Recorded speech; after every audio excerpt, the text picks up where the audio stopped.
Petite interruption de 10 secondes, vous êtes nombreux à m'avoir demandé des vidéos de critique de vos logos à la manière de Zimri Mayfield et cette période particulière me semble parfaite pour m'y mettre. Donc envoyez-moi vos logos à l'adresse logo@balloprisonnier.com, je mettrai l'adresse en description et j'analyserai vos logos, j'expliquerai les éléments qui me plaisent et tenterai de les améliorer selon ma vision si nécessaire. Merci à tous pour votre participation, hâte de voir vos créations. Bonne vidéo.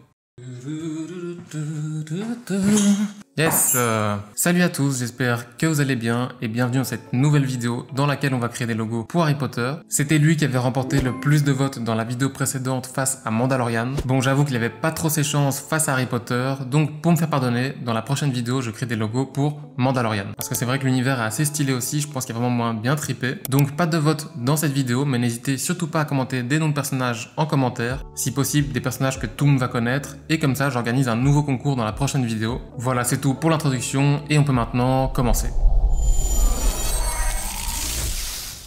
Comme d'habitude, la toute première chose que je fais avant de commencer chaque projet, c'est créer un organigramme. Je vais en 2 secondes vous expliquer de quoi il s'agit en prenant l'exemple de Harry Potter, parce que vous êtes pas mal nombreux à me poser des questions à propos de ça. Alors ici, avec mon organigramme, je vais écrire au milieu Harry Potter, et de ce nom, je vais pouvoir tirer plein de mots qui sont en rapport avec son univers, et tous ces mots vont pouvoir me guider pour développer mes premières pistes. Alors ici, dans mon organigramme, j'ai écrit donc Harry Potter au milieu, et de là, j'ai tiré magicien, baguette, cicatrice, poudlard, maison, patronus, cerf, chouette, blason, badge, balai, sortilège, grimoire. Je pourrais en tirer encore plein d'autres, mais dans ce cas-ci, je me suis arrêté là. Et donc en tirant ces mots, j'ai rapidement eu l'envie de faire un blason, qu'on peut aussi appeler armoirie ou badge. C'est assez compliqué de comprendre la différence exacte entre tous ces mots, mais en soi ils vont tous coller à l'univers de Harry Potter, et ce qui est sympa c'est que ça va rappeler un petit peu les blasons qu'on voit pour les différentes maisons, donc Gryffondor, Serpentard, etc. Et c'est là qu'on arrive à la prochaine étape, j'ai créé un petit moodboard qui va me guider. Et voilà mon moodboard qui va me servir de guide pour la réalisation de ce blason. J'ai envie d'intégrer au blason la tête d'un cerf pour représenter le patronus de Harry Potter, et je serais chaud le dessiner avec un effet de gravure comme on peut voir juste ici à gauche, pour obtenir ce genre de résultat, comme on peut voir ici avec le Shady Grounds. Et ici vous pouvez voir que j'ai mis d'autres visuels qui peuvent m'inspirer pour la création du blason. Le plus technique ça va être de dessiner ce cerf avec ce style-ci. Là je vais vraiment devoir me dépasser. Et donc c'est ce qui nous amène à la prochaine étape, les croquis.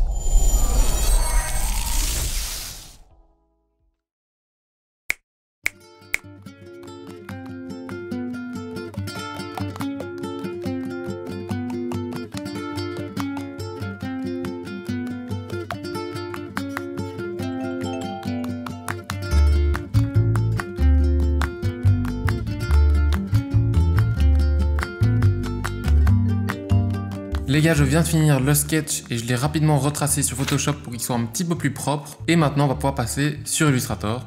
J'ai déjà importé mon dessin sur Illustrator. Je l'ai mis sur un calque juste ici avec une petite opacité à 50%. Et maintenant, je vais commencer par refaire tous les contours de mon sketch avec la plume pour rendre ça le plus propre possible. Et ensuite, on va passer à la partie la plus compliquée. C'est cette espèce d'ombrage en gravure qu'on a pu voir sur mon moodboard. Let's go!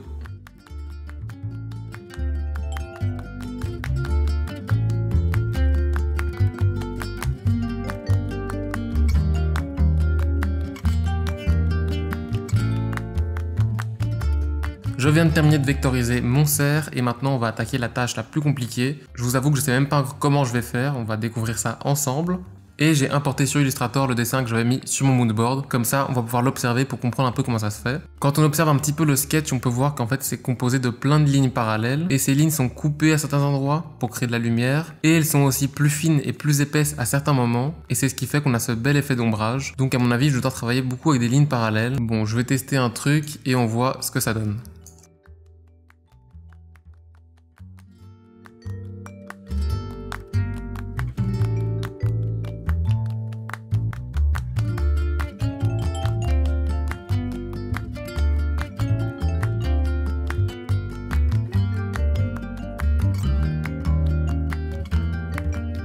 Je pense que je vais tout recommencer depuis le début, mais je pense avoir trouvé une technique qui a l'air plutôt efficace. Et je vais vous l'expliquer maintenant avec un exemple. En gros, je vais venir zoomer ici, je vais aller sur mon calque ligne que j'ai créé. Je prends ma plume, et ici, je vais tracer une courbe avec ma plume. Je vais lui mettre un contour de 5, et maintenant je duplique ma ligne en restant focusé sur Alt, une seule fois. Et puis je fais Commande D ou Ctrl D pour la dupliquer. Je sélectionne toutes mes lignes, je les décompose pour en faire des formes. Ici, je vais supprimer mon excédent de ligne en faisant une forme qui va prendre le contour extérieur de mon cerf. Je vais sélectionner ma forme et toutes mes lignes. Faire Shift M pour prendre l'outil concepteur de forme qui est juste ici dans la boîte à outils. Je reste enfoncé sur Alt et je vais supprimer tous les excédents. Comme ça, on est bon normalement. Ok. Je vais prendre mon outil gomme et je vais venir supprimer mes lignes avec la gomme et modifier le contour pour l'affiner. Bon, ici, c'est un peu au feeling et il faut un petit peu réfléchir à la lumière. Mais bon, comme je vous l'ai dit, à mon avis, je vais recommencer depuis le début pour refaire ça le mieux possible. Et vous voyez, ça donne un effet assez sympa. Bon, c'est pas aussi parfait que sur le dessin ici à droite, mais je trouve qu'on se rapproche de l'idée. Et voilà, on se retrouve juste après quand j'aurai fait tout mon cerf avec cette technique. On est le lendemain et j'ai terminé mon illustration de cerf, donc voilà le résultat. Honnêtement, c'est un peu une technique de bourrin que j'ai utilisée, mais j'aime quand même bien un peu le côté grunge vintage que j'ai obtenu avec cette technique. Et donc maintenant, on va créer notre premier badge. Ce que je vais faire dans un premier temps, c'est que je vais intégrer mon cerf dans un cercle. Bon, à mon avis, je dois couper un peu le buste en bas pour que ça soit bien, et peut-être un petit peu aussi les bois. Moi, je suis chaud de faire un gros contour ici, pour pouvoir intégrer du texte à l'intérieur. Plus ou moins comme ça.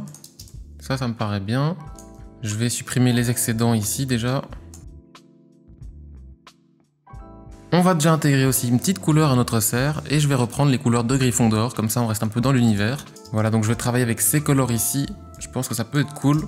Mon cerf déjà, je vais le mettre en jaune, je pense. Et je vais aussi mettre un petit fond derrière de cette couleur, parce que le blanc pur c'est un peu trop agressif. Et ce que je vais faire maintenant, c'est créer un petit motif derrière mon cerf. Donc je vais prendre ma plume, je vais mettre ça en un peu plus foncé que mon cerf. Maintenant, je vais dupliquer tout ceci. Je vais supprimer les excédents. Je vais tracer un nouveau cercle. Et ici, ce que je vais faire, c'est que je vais supprimer déjà tout ceci. Parce que j'ai pas envie que mes lignes touchent le bord, en fait. Comme ça, on crée un petit peu d'air. Et ici, je vais venir casser. Maintenant, ce que je vais faire, c'est que je vais changer leur forme par ceci. Et maintenant, il faut que je garde les lignes uniquement autour du cerf et pas à l'intérieur. Donc, je dois supprimer ce qu'il y a à l'intérieur.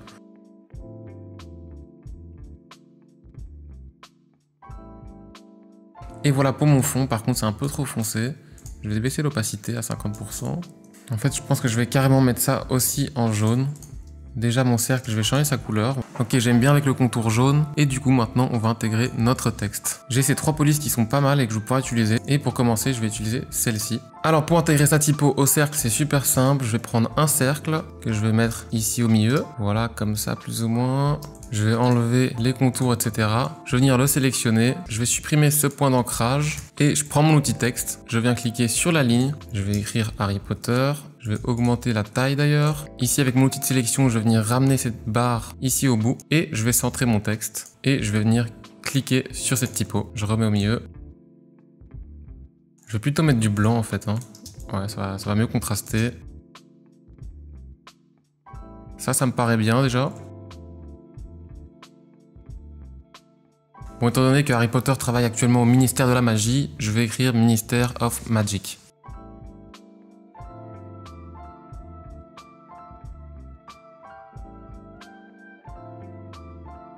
Bon, ici, vous voyez que mon texte n'est pas dans la bonne inclinaison, donc je vais juste prendre ma flèche directionnelle. Et ici, quand je vais au milieu, j'ai cette icône qui apparaît qui me permet de redresser la typo. Et voilà, ça nous fait déjà un premier badge et je vais directement travailler sur une deuxième composition. Je vais déjà créer un nouveau plan de travail. Je reprends ma tête de cercle, je mets au milieu. Je vais refaire un cercle et ici, j'étais chaud faire dépasser les bois du cercle. Je vais également refaire mes lignes d'arrière-plan. J'ai refait exactement la même technique, mais j'ai mis un peu plus de lignes parce que je trouvais qu'ici, il n'y avait pas assez en fait. Et maintenant, je vais encore juste faire passer les bois par-dessus le cercle.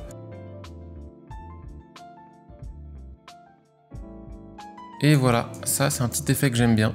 Je trouve ça assez cool. Et maintenant, je vais intégrer une typographie. Je vais prendre celle-là.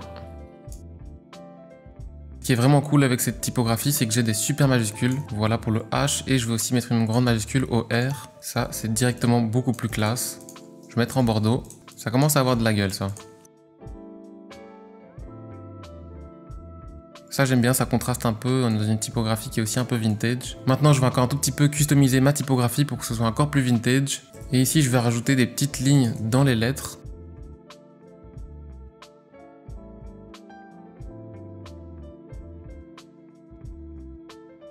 Et voilà pour mes trous. Vous voyez, ça donne un côté encore un peu plus personnalisé à la typographie. Ah, et voilà, ça c'est plutôt cool je trouve. Et voilà nos deux blasons. Une petite préférence pour celui-ci quand même, mais c'est vrai que la typographie est vraiment belle je trouve. Elle apporte beaucoup au badge. Et ce que je vais encore rapidement faire, c'est importer rapidement ce logo dans Photoshop pour lui donner un petit look un peu grunge. N'hésitez surtout pas à me dire en commentaire lequel des deux vous préférez. Et si certains d'entre vous ont des conseils par rapport à ce type d'ombrage, je suis preneur en tout cas. Je viens importer mon logo sur Photoshop. Je vais choper une petite texture grunge. J'ai trouvé cette texture. Je vais tout de suite changer son mode de fusion. Et voilà pour notre petit effet grunge. Et voilà les amis, on arrive maintenant à la fin de cette vidéo. J'espère qu'elle vous a plu. Si c'est le cas, n'hésitez pas à liker la vidéo et à la partager. Ça aide vraiment la chaîne à évoluer et à grandir. Donc un grand merci à tous ceux qui le feront. Vous pouvez également me suivre sur mes différents réseaux sociaux comme Facebook et Instagram. Et moi je vous dis à bientôt dans une prochaine vidéo. Ciao!